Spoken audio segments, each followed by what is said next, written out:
This episode is brought to you by the Slash and Cast Podcast Network. There are legends around here. Who died in Mage, you fucking king of the zombies? Even if only in their own minds. Forgotten, but not yet dead. I want to play a game. Some have tried to stop them, but they keep coming back. Don't let the door hit you in the ass on the way out. Coming to entertain you. They are the Crystal Lake Soldiers.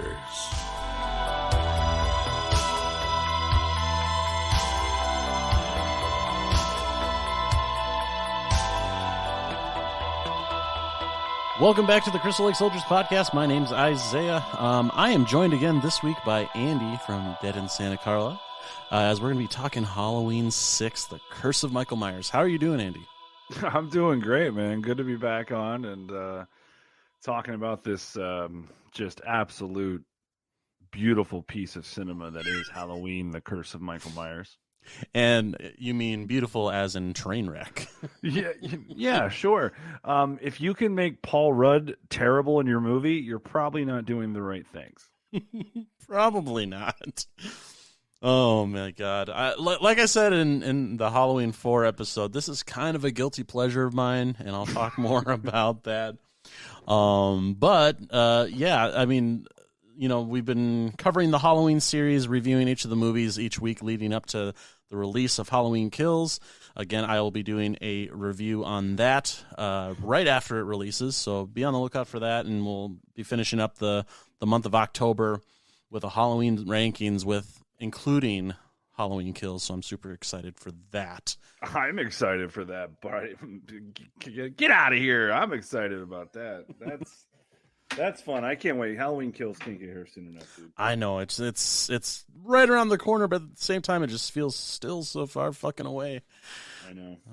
But I mean, we got put off for a fucking year, so what's another few weeks?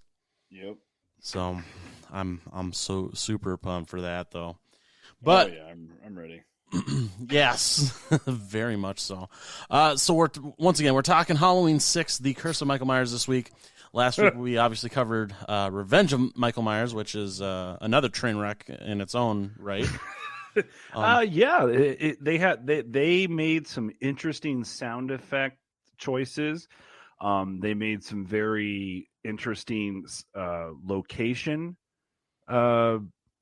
film location choices. Mm-hmm. Like, you know, I love how the Myers home turns from a standard, you know, house to like a Victorian mansion in part 5. But hey, it works.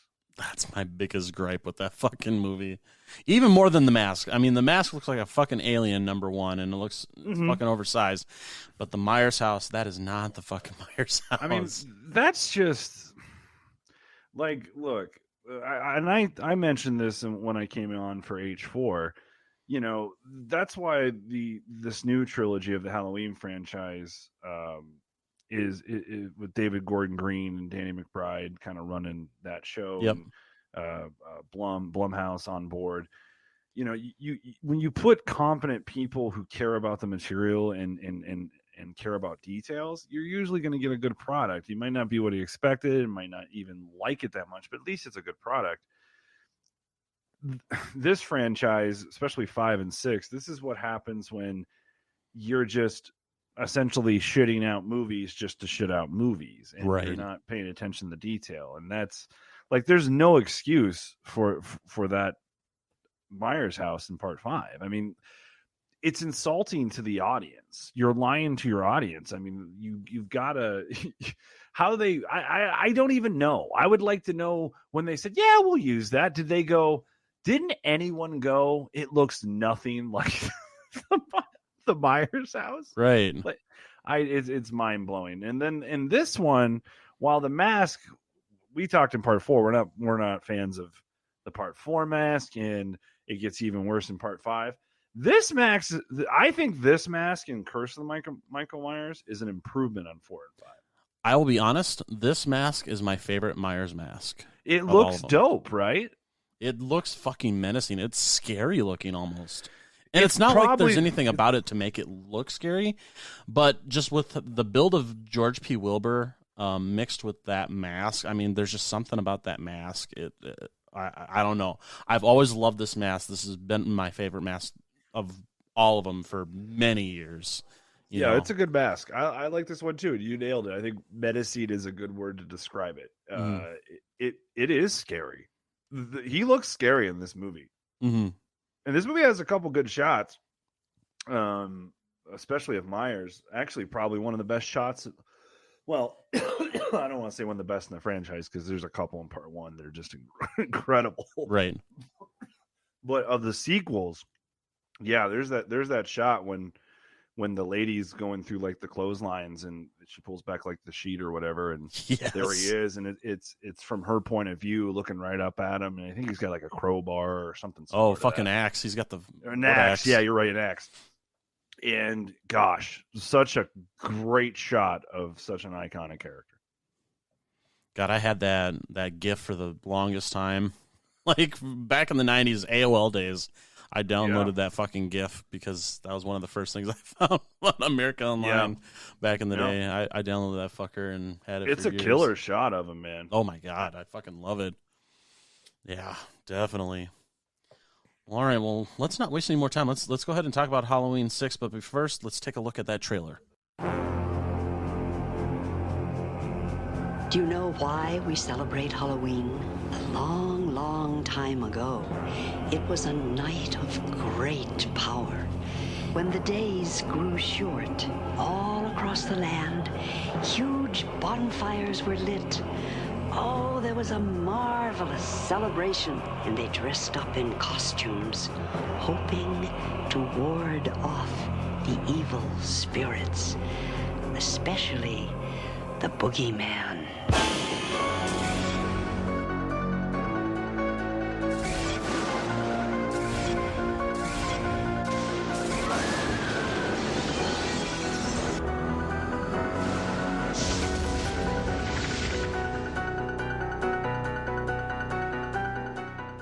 All right, so Halloween 6, The Curse of Michael Myers was released on September 29th, 1995. So this is about 6 years after the last one.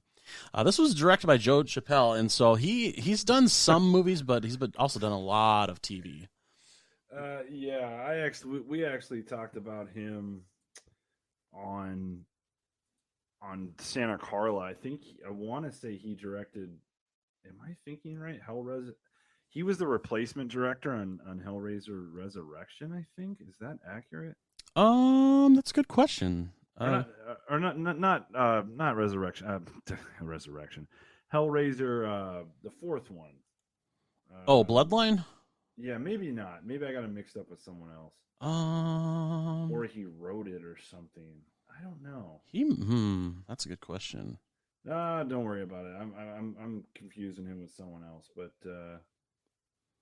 yeah, it looks like Curse. Yeah, okay, yeah. No, he didn't do that one. Who do I have him mixed up with? I don't know. But anyway, go ahead. I'm sorry. No, that's all right. So coming back, obviously we got George P. Wilbur back as Myers for his second go around with this, and then obviously joining him is Donald Pleasence in what would be his final Halloween movie, unfortunately, with him passing away before the movie was released. And so this is his last go around as Dr. Sam Loomis, and obviously he's looking hella old in this one, and definitely doesn't look at top form as Loomis. But I mean, it's at least nice to have him in the movie. And he does a better job of acting than Paul Rudd in this movie. That's for sure. That's for fucking sure.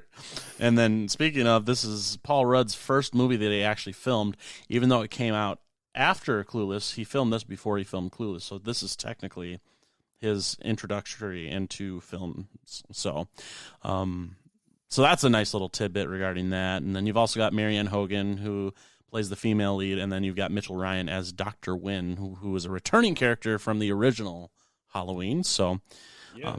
And so that kind of rounds out kind of the main cast. So it's got a fairly decent cast, even though the acting is kind of horrendous in the movie, especially with Paul Rudd. I mean, as much as I love Paul Rudd, I mean, he's a fucking fantastic actor, but obviously with how troubled this fucking movie was, it's not surprising that he comes out looking and sounding like he doesn't know what the fuck he's doing. So... Absolutely. Yeah, I would say Paul Rudd is one of my favorite comedic actors of the last 20 years. I would say he's up there for me. I love a lot of his movies. I Love You, Man. Yep. He's great. He's great as Ant-Man, obviously. He's even in funny roles like Forgetting Sarah Marshall. There's a line he says in that. He plays like that like hipster fucking surf instructor and Forgetting Sarah Marshall, and he's got a line that says, "When life gives you lemons, just say fuck it and bail." Like, Paul Rudd has got some of the best comedic timing out there. He's really extremely talented, and by all accounts, actually, I hear he's a very, very nice human being too. Yeah. But he is, his comedic chops are top notch. This came out in 1995, and this came out the same year. Actually, he did Clueless was released that year too. And both of these were his first movies. So both of his first films came out in 95. And yeah, Mr. Rudd, I mean, it could be part, when an actor gives a bad performance, I think a lot of times directors will shadow some of that blame for them. Right. But at the end of the day, like, he's pretty bad in this, and you feel bad because it's just obviously, it was one of his first roles, if not his first. And like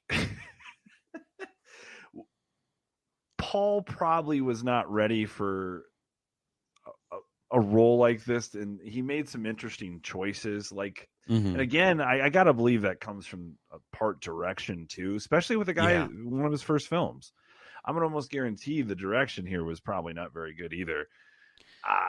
I mean, especially with how, like, the director and the producers and everybody was kind of bickering back and forth. I mean, this is such a fucking train wreck. I mean, it's not surprising if that played a lot into this and how he ended up portraying the character, because he wasn't getting good direction, because everything was getting pulled every which way. Right. I mean, it's... Absolutely. And again, Paul Rudd's a fucking stud. It just so happens, like, the monologue scene in this, just certain choices he makes, it's just, it's such bad acting. It makes, and I feel bad, but I can't help but laugh. Like, it's hilarious how serious he plays this. Over the top, the over the top seriousness and almost kind of kookiness. Yeah. The choices that he made, it's really bizarre. Like, when he calls the radio station and gives that long monologue, oh man, it's prime time must watch cinema for sure. However, it's not very good. No, but I enjoy it. This movie's cool. Like we said, the mask is cool. I like that Michael's brutal in this. He is fucking vicious in this, man. He's intimidating. He's imposing. Love that. And then, at the end of the day, while Paul Rudd, just an inexperienced Paul Rudd, was not very good in this movie as his character, as Tommy Doyle, which is a returning character too. It's still cool that there's a Halloween movie from the mid-90s with Paul Rudd that exists. Right. Like, it's funny that he's in this movie. It's when he became famous and started to get a lot of roles, I'm like, oh my gosh, that is the dude that played Tommy in fucking Curse. Oh, for sure. Yeah, it's funny how it worked out, but hey, that's Hollywood, man. That's for sure. Yeah, so like with this movie, because I've talked about like how I was introduced to, in previous episodes, I've talked about how I was introduced to Halloween 2 first before Halloween 1. And then Halloween 4 kind of became my favorite sequel for a while. And then Halloween 2 kind of took over that. So to kind of go along with that, like, this was the first Halloween movie I actually owned. So right on. So I bought this VHS when it first came out. I had my allowance and everything because I was fucking 11, 12 years old when it came out on VHS. So I saved up my money. I went out and fucking bought this on VHS. I watched the shit out of that tape. So that was the first one I actually owned without having to record it off a TV or something like that. So, and, obviously with the theatrical cut, it's definitely more brutal than the producer's cut, which is a whole other topic in itself. Yeah. So it's got the more vicious and bloody and gory kills in the theatrical, obviously with John's head fucking exploding, being thrown on that fucking box. Best fucking kill in the movie by far.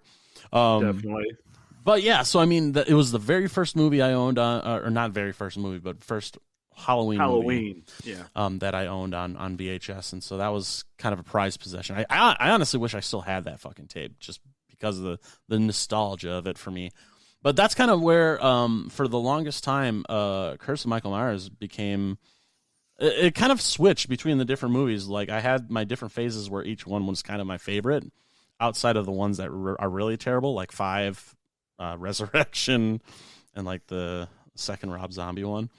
But yeah, so like this one was my favorite for a little bit too, just because of obviously owning the tape, and it was the first uncut Halloween movie that I got to see, because everything else was off of like USA and stuff like that, so everything was so edited down to not have anything. So yeah, so it was my first actual full R-rated, full uncut, full just balls to the wall, gory Halloween movie that I got to see, so I fucking love the shit out of that. So that's kind of where it became kind of a guilty pleasure for mine, just because of the nostalgia of it with that aspect. So, is it a good movie? Hell no, it's not a fucking good movie by any stretch of the imagination. What do you mean? This is cinematic gold, brother.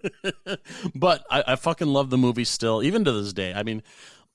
Now, when I watch it now, I generally tend to go towards the producer's cut just because I kind of like the moodiness more than per se the gore and stuff.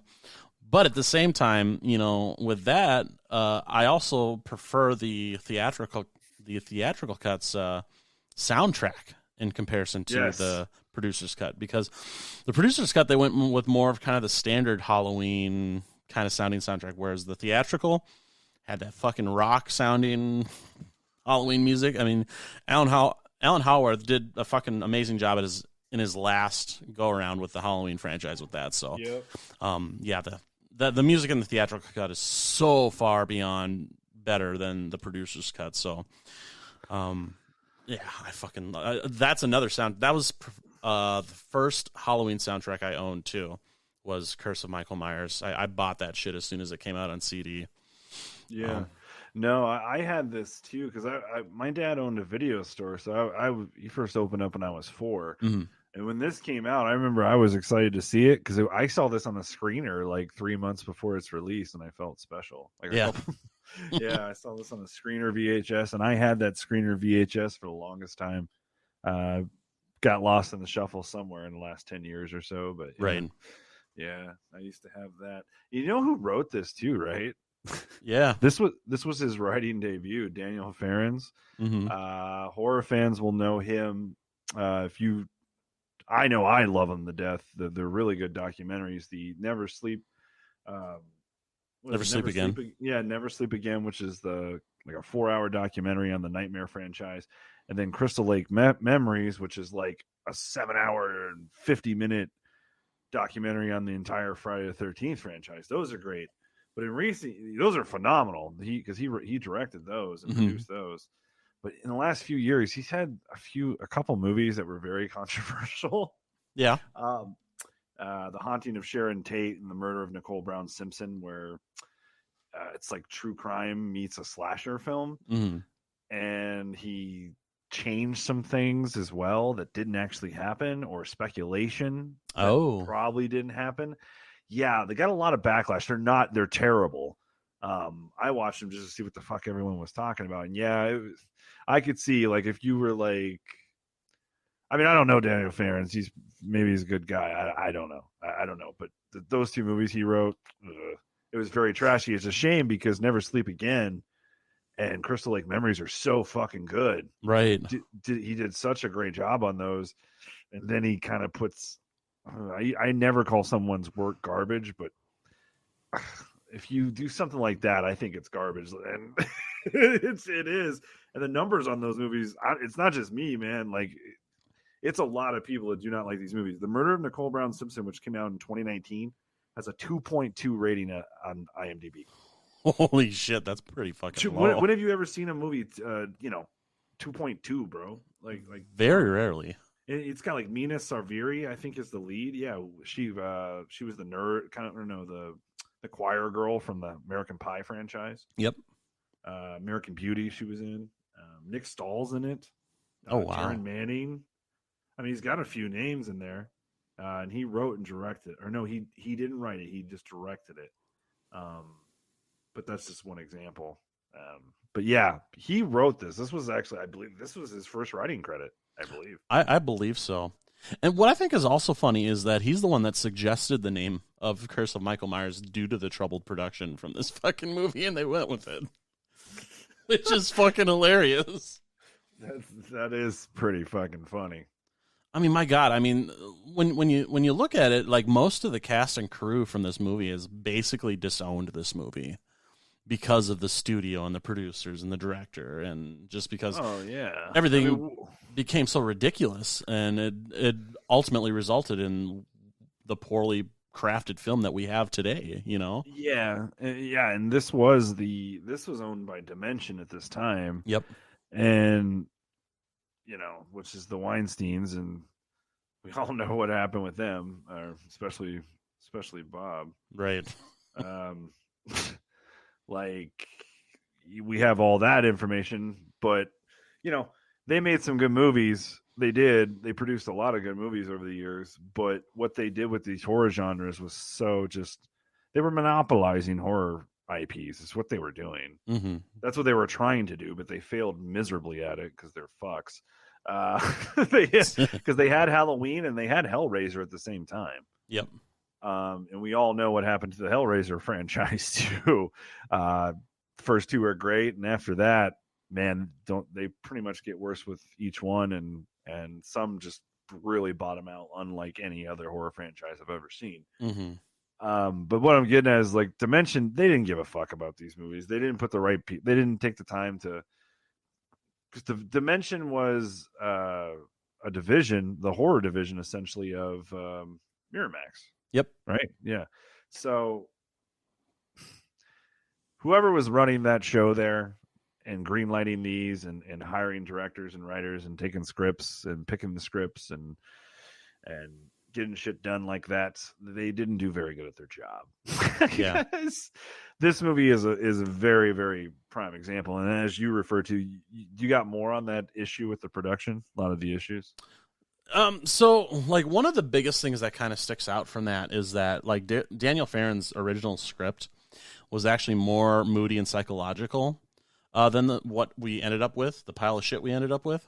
And after reading the script, like, one of the execs from Dimension couldn't even sleep, I guess, afterwards.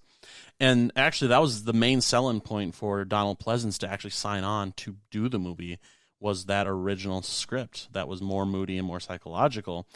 And that's where you kind of see some of that in the producer's cut, but it's not really what it originally was. So It would have been more interesting to see what would have happened if they wouldn't have fucked with this as much as they did. Because, I mean, ultimately, like, the producer's cut is a better film, but that's like putting fucking makeup on a turd or polishing a turd, you know? Yeah, they're both terrible. Yeah. It's just that one is slightly less terrible. And it was closer to the original vision than what we got for the theatrical cut. And it's just a bummer that, you know, you had, especially like Donald Pleasance signing off to do it, which would ultimately be his fucking last role, and it turning into the turd that we got, you know, and him supporting the original script. And then they start making the film and they find out, oh, it's being rewritten. So yeah, it just sucks. And just the meddling between the studio and the producers, everybody's just how much of the thorn shit was Farron's going to run with in the original script? Do you know? So I originally There's- had a copy of like one of the earlier scripts. I don't know if it was Yeah. like the original one. I still remember like the Thorn stuff being pretty prevalent, but we're talking 20 years ago that I last had this fucker. I am not a fan of the Thorn plot, Mhm. subplot, I should say. Never been a fan. Don't like it. So you're telling me this whole time Michael was in a cult, bro? Right.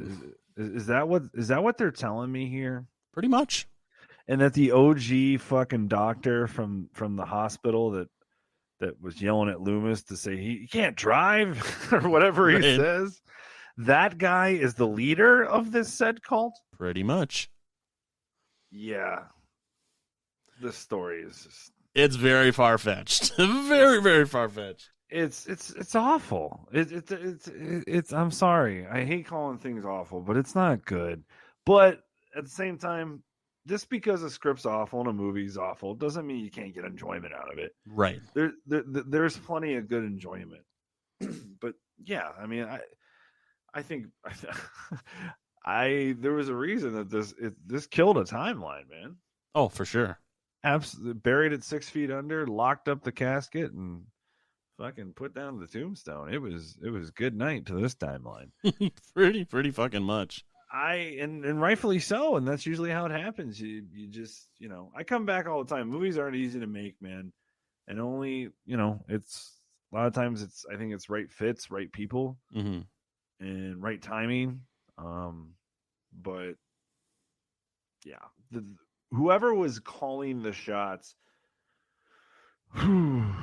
even just developing in the early stages of developing this movie, literally had no clue how to continue the story of Halloween and Michael Myers. Yeah. This is the Thorn plot to me just kind of just undoes a lot of cool shit. Right. I don't know if you feel that way, but I feel So, like I said in the Halloween 4 episode, I'm actually kind of a fan of the Thorn subplot with this. You gonna get a tattoo? You got the tattoo on your wrist? No, I don't. But do it. You get one, I'll get it too. I don't know. It's because I like because you can only do kind of the same thing so many times, and yeah, they were trying to add to the mythology of everything, and which I understand. And could they have done it better? Fuck yes. I mean, they could have did so much better with this. But at the end of the day, I do enjoy the time or the storyline with it, even though it gets way too muddled in this movie and just kind of a little too far off the rails. I do like kind of where they were going with it. I just wish it would have been executed better. And ultimately that just comes down to the bad management of the fucking movies, especially of 5 and 6, because they had such a great start with 4. With bringing it back, and then it just kind of dropped from there. Dimension made some good, decent stuff. Scream being one of them. Yep. That's more than decent. I would call that great. So it's not like every movie Dimension made was not good, but the fact remains that division of Miramax Dimension absolutely, completely buried 2 franchises. Yep. Two huge horror franchises, that being Hellraiser and Halloween, completely bagged them and killed them. And then we get for the next 2, Dimension would still do. I want to say, yeah, Dimension was H2O and yep. Resurrection as well, because I think this was their first one, right? Yes, this was the first one, Curse, and yeah. I mean, let's face it. Let's see what they did.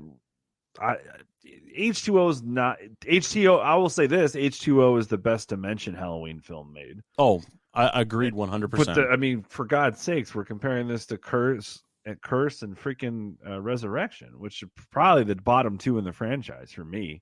Yeah, those are my bottom. Those are the bottom. Those are the worst 2 in this. Well, franchise. weren't the zombie ones Dimension also? The zombie ones. Which one? Both of them, weren't they both Dimension? They might have been. I can't recall. I think they are. Yeah, they are. They are. I believe they are. So yeah, I would forgot about that. Yep. They were the studio that produced those. Okay. Yes. I'm pretty sure. I'm about 100%. I'm not 100% positive. About 95% positive.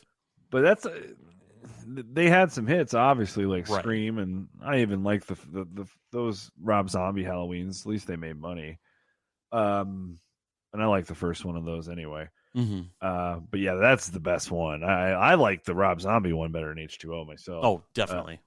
Yeah, I don't even think it's close. But the fact that you have that on your resume, man, for literally, I mean, that's what they were doing. They were just trying to they were trying to acquire them all, man. Yep. That was their goal. They were gonna go get Freddy. They were gonna go get Jason, and they were gonna make they envisioned like the old Universal monsters kind of, but through dimension. Mm-hmm. Obviously that never materialized because they fucked. Like what they did to Hellraiser, my goodness, man. They slit Hellraiser's throat, then stomped on their neck, and then wrapped a rope around them and hung them. That's literally what they did. That's what they did to the Hellraiser franchise, man. Have you seen some of those? I've seen all of them. Oh, same. It's really, and I'm a huge fan of the original Hellraiser, and I like Hellbound a lot too, part 2. Yep. But even 3, I'm not really a big fan of. It's just bizarre. But no, I think it's there was just whoever was running the show on this one, man. They blew it. They absolutely whoever Dimension really was in charge of developing this from the start. Absolutely blew it, and killed a pretty great franchise for a handful of years. Oh, definitely. But hey, what are you gonna do? I'm not a big 14-year-old Andy thought this movie was weird, dude. Yeah, I thought like I was like, man, this is fucking weird. Literally, me at 14, this is fucking weird. I didn't understand it even at 14, because it is weird. Would you agree with that? Too? Oh, this is for sure. This is, I mean, well, Rob Zombie's Halloween 2 might be the weirdest in the franchise, but this definitely was before that, and it still might be even more than Zombies Part 2. Mm-hmm. It's fucking weird. This movie's strange, bro. Well, I mean, you got the whole incest thing, underlying between Jamie and fucking Michael. I mean, having his fucking baby. I mean, that's fucking weird right there, and that they put that out there right at the fucking beginning. Oh yeah, first few minutes, you get hit with that. Oh, really weird, really bizarre. Best thing about this movie though is Michael. Oh, for sure. The look, everything is everything. He looks great in this movie. So much better than Part 4 and Part 5. Agreed. That's probably the only thing that for me that they got right in this movie. Mm-hmm. You know Howard Stern was supposed to be in this movie? He was almost in. He was almost in this movie. You want to tell that story if you know it? Go ahead. No, the radio guy in the movie, Howard Stern almost did this. They met with Howard Stern to play that part, which is How fucking funny. Wild. Howard Stern was almost in this piece of shit. We'd look. Hey, Paul Rudd was. Why might as well throw Howard in too? No kidding. Yeah, I mean, they had a couple things with this that they did right. I mean, number one, this is the one Halloween movie that they actually filmed in the fall.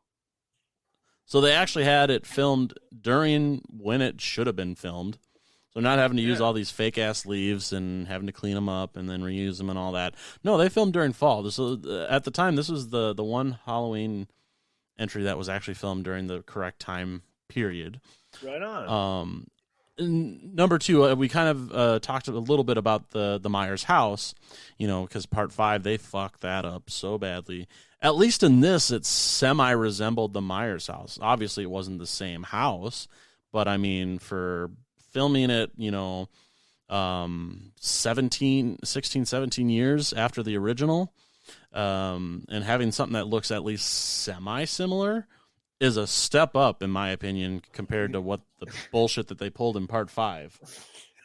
What is that thing? God. He literally looks like a creature from another planet. He does. Ugh. Well, this movie is always weird to me. That's the Mhm. best way I can describe this movie in my first impressions the first time I saw it. Right. I just thought it was weird, and 14-year-old Andy knew it wasn't good either. Like I was right. It's not very good. But you seem to be a huge fan of it.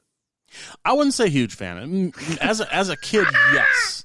As a kid, yes, for sure. I was a fucking huge fan of this movie. Yes. As I've gotten older and more wiser and experienced more with the Halloween franchise, it's definitely not my favorite. I still enjoy watching it. I have fun watching it. Don't worry. 7-year-old Andy thought Jaws: The Revenge was one of the best movies he'd ever seen. I love it. Fuck, that's the first Jaws movie I ever saw, was Jaws: The Revenge. It was not the first I saw, but yeah, I remember I liked Jaws: The Revenge when it came out. Mm-hmm. Yeah. Now, the one thing I will say with this movie, especially going back to the kills, because obviously John's kill in the basement is my favorite of the movie, but Jamie's death in the theatrical cut is so fucking vicious. It is. When she gets thrown on the farm equipment and that fucker turns it on, just rips her insides out. Oh my god, it's so good. Because like the producer's cut, obviously she gets just killed in the fucking hospital instead. You know, she gets stabbed, which is so like, oh, that's how she dies after the last two movies and her coming to near death like how many times, and then she just easily gets killed that easily. That's kind of fucked. Lame. I know. I know. This story sucks, bro. It really fucking does. It's absolutely it undoes something from part 5, part 4, part 2, and part 1. It undoes a little bit of something from all those films. Pretty much. I mean, because then you have the whole thing with Danielle Harris. You know, basically the producers not wanting to pay her what she thought she was worth to come back to do the role. You know, and I think it was like $5,000 is what she wanted, and they wouldn't even pay her that to come back, you know, which was stupid. And so they obviously cast this. Because it's pretty simple, Isaiah. They didn't care. Exactly. Fuck. They didn't care. It's so maddening to think, because, I mean, they brought in this new girl. Nobody knew who the fuck she was. So it's not Danielle Harris. So it doesn't feel like fucking Jamie Lloyd, you know? Nope, not at all. Yeah, that's like one of the biggest negatives I have with this fucking movie is, number one, Jamie Lloyd gets killed off in the first like 15 minutes, and then it's somebody completely different, not even the same fucking person playing her. So fucking aggravating. You'd be happy to know that they ditched the Victorian mansion in this one. Yes, that made me somewhat happy. Good Lord. Yeah, this it's pretty simple. This is what happens when you have someone who owns the rights to an IP like this and is developing material from it, and they don't care, or you know, they don't care. That's basically what it is. They don't care, man. It's more. I think, probably speaking out of turn here, but I'm probably not too far off. I mean, like the Weinstein motherfuckers, part of them it was ego, I'm sure, trying to acquire all these iconic IPs to, you know what I mean? Just to have them on their belt. That's what it seemed like. They wanted it more for that than anything, because the movies the people they put in charge to develop these movies absolutely ruined 2 franchises. Yep. 2, not 1, but 2. And this movie has so many loose ends. Like, and I'm not even a loose ends person in the story. If you it's really hard to put a really tight story on screen. But my goodness, man, this movie's all over the fucking place. Then I got Paul Rudd running around saying God knows what, talking why God knows why he's talking the way he's talking. Fucking Loomis just reached a boiling point. Poor Donald Pleasance passed not too long after this. Yep. He's fucking all batshit crazy in this, all fucking weird. Just weird. This movie's weird. Mm-hmm. And then I'm supposed to believe that a doctor from part 1 essentially is a cult leader. It just doesn't make any sense. It's goofy. It's just piss poor management of this whole movie and production all around. It really is. I mean, you got fucking druids everywhere just coming out of nowhere, fucking kidnapping people. I mean, Jesus Christ. I mean, it's got some cool visuals, though. I will give it that. It does. It does have some cool visuals. Especially when they go back to Smith's Grove at the end, you know. Like that whole hallway chase scene that they added in, in post to get something else in there. Like that scene looked cool. There's a lot of tension in that last, portion of the movie with them being locked up in Smith's Grove and stuff. And then you've got Tommy trying to get Kara out of the fucking cell that she's locked in, using that fucking fire extinguisher while Michael's coming just slowly towards him. It's like gets your anxiety going. It does. No, and I think while this movie is very weird, and it's right there with Rob Zombie's Halloween 2 as the weirdest in the franchise. It's ultimately probably a tie between the two. Oh, for sure. This one's got Thorn tattoo and cultist in it. Zombie's got fucking mom's ghost on unicorns and shit. So there's some weird shit to go around in both Rob Zombie's Halloween 2 and then Halloween: The Curse of Michael Myers, which we're talking about. Yeah. It's like that weirdness.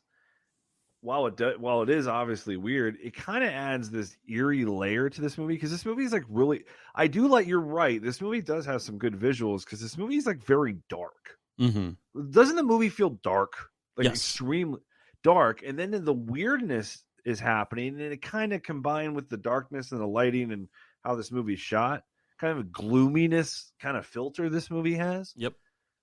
When you kind of mix those together, it kind of makes it more suspenseful and terrifying. Mm-hmm. Which, let's face it, we love Halloween 4, but I don't know if we think it's super scary. No, definitely not. I mean, it's that one definitely has its moments too.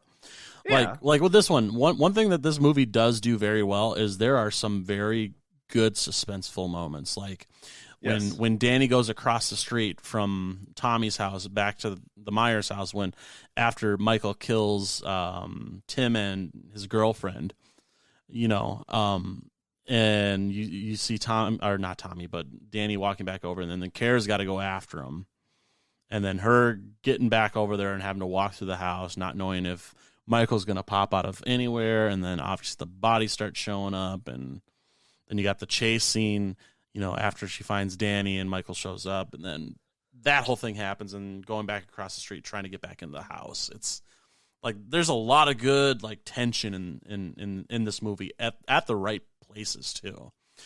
So that is one thing that, for as much of a shitty movie as it is, that's one thing that this movie does very well, is there's a lot of good tension in the right places. Yeah, no, it's comes back to what I was talking about, just the environment in this. The movie feels weird. It's way weird. It's a lot more weird than any Halloween movie you had seen up to this point. Mm-hmm. And it kind of does, though, at the same time, create an environment that is definitely creepier than some of its predecessors.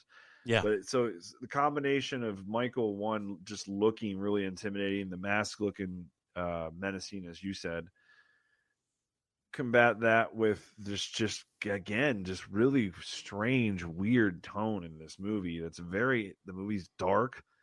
It does. It is creepy. They succeeded there. I will see. You can find good in just about. Not. It's hard to make fucking movies amazing. It ain't easy making movies. So you can even find good in a very subpar sequel in a horror franchise. Yeah, there's no doubt about it.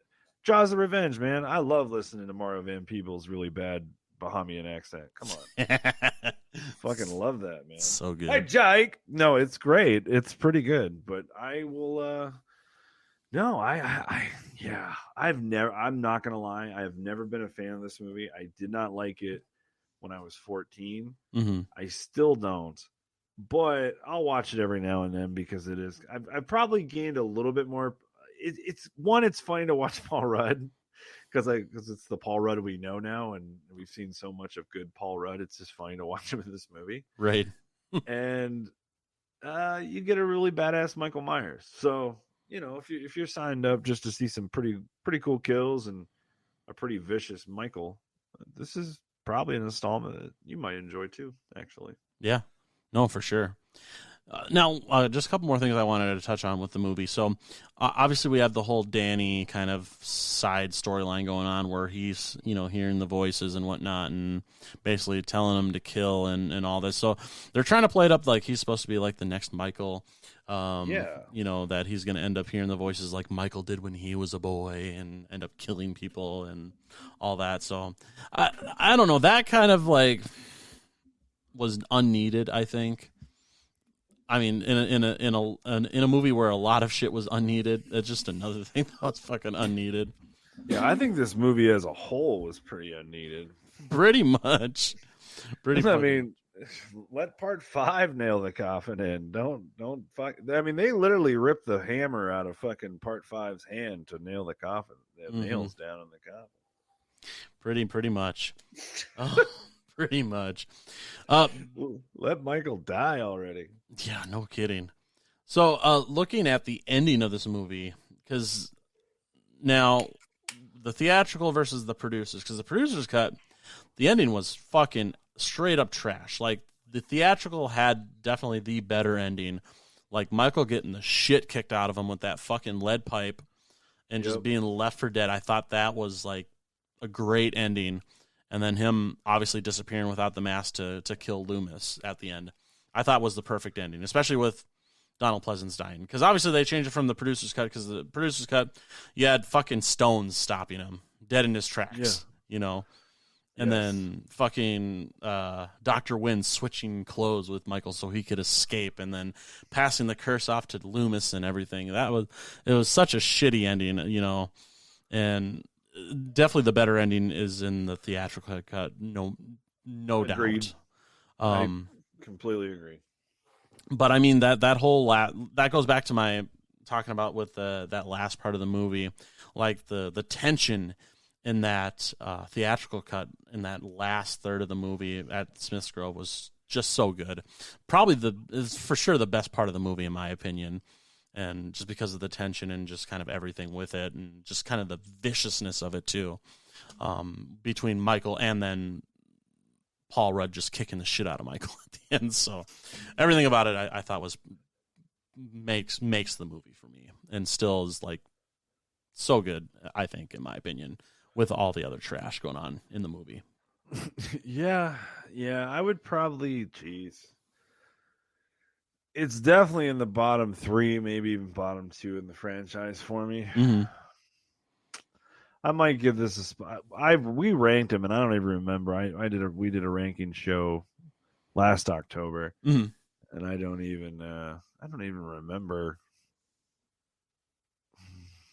I know my bottom 3 were in some particular order: Resurrection, Part 6, and Zombies H2.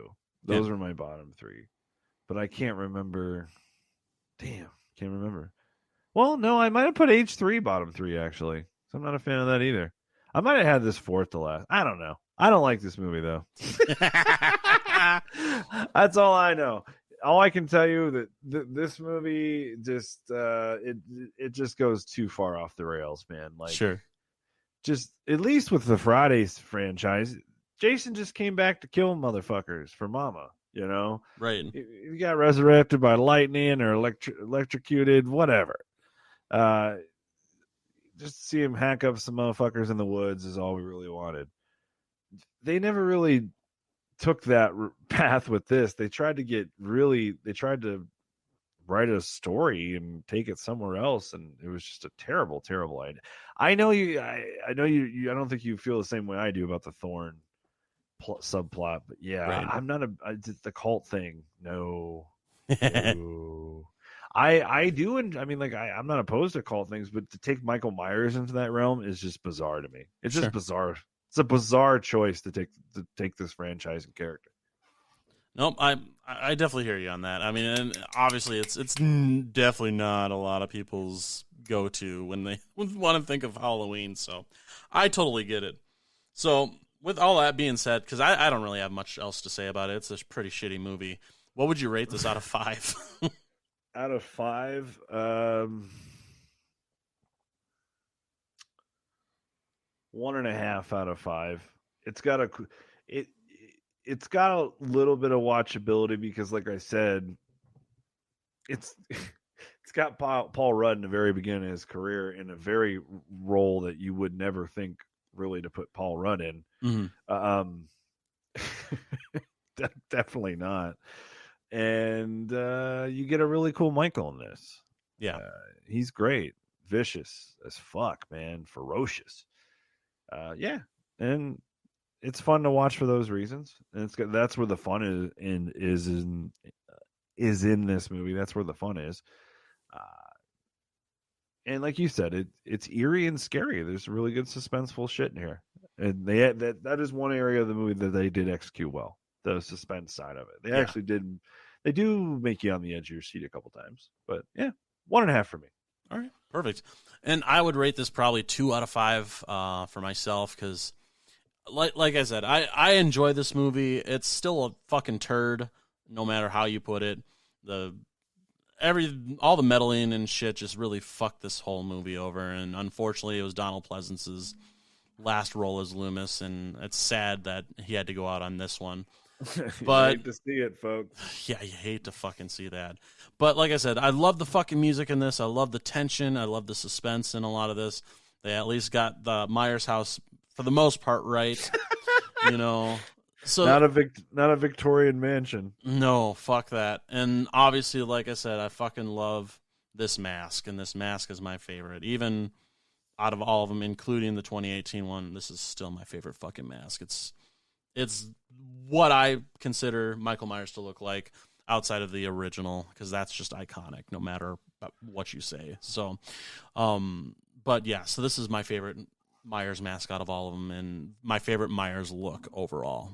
And lots of cool visuals, just shitty everything else because of everything that happened behind the scenes that caused this movie to fucking fail. So that is what I have to say about that. And I would also love to know what you guys think. Feel free to reach out through social media. We're on Instagram, Facebook, and Twitter, all at CLS Podcast. I hope you enjoyed this week's episode. We will be continuing on next week with Halloween H2O from 1998, the first Halloween movie I got to see in the movie theater, so that should be interesting to talk about.